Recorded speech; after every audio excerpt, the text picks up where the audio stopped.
नमस्कार मित्रांनो, रात्रीस खेळ चाले तसेच श्री गजानन महाराज शेगावचे यासारख्या मालिकांमधून प्रेक्षकांच्या भेटीला आलेल्या एका लोकप्रिय मराठी अभिनेत्रीने तिच्या चाहत्यांसोबत आई झाल्याची गुड न्यूज शेअर केली आहे। ही अभिनेत्री म्हणजेच मंगल राणे आहे। अभिनेत्री मंगल राणेने रात्रीस खेळ चाले या मालिकेमध्ये शोभा हे पात्र साकारलं होतं। तिची ही भूमिका खूपच गाजली।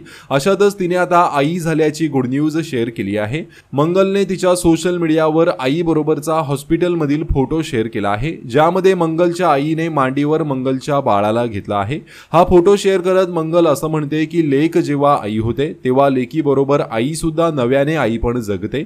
मंगलला पुत्ररत्न प्राप्त झालं असून आमचा लाडोबा असं म्हणत तिने मुलगा झाल्याचा आनंद व्यक्त केला आहे। त्यामुळे अभिनेत्रीवर सध्या चाहते तसेच कलाकार मंडळी शुभेच्छांचा वर्षाव करत आहेत।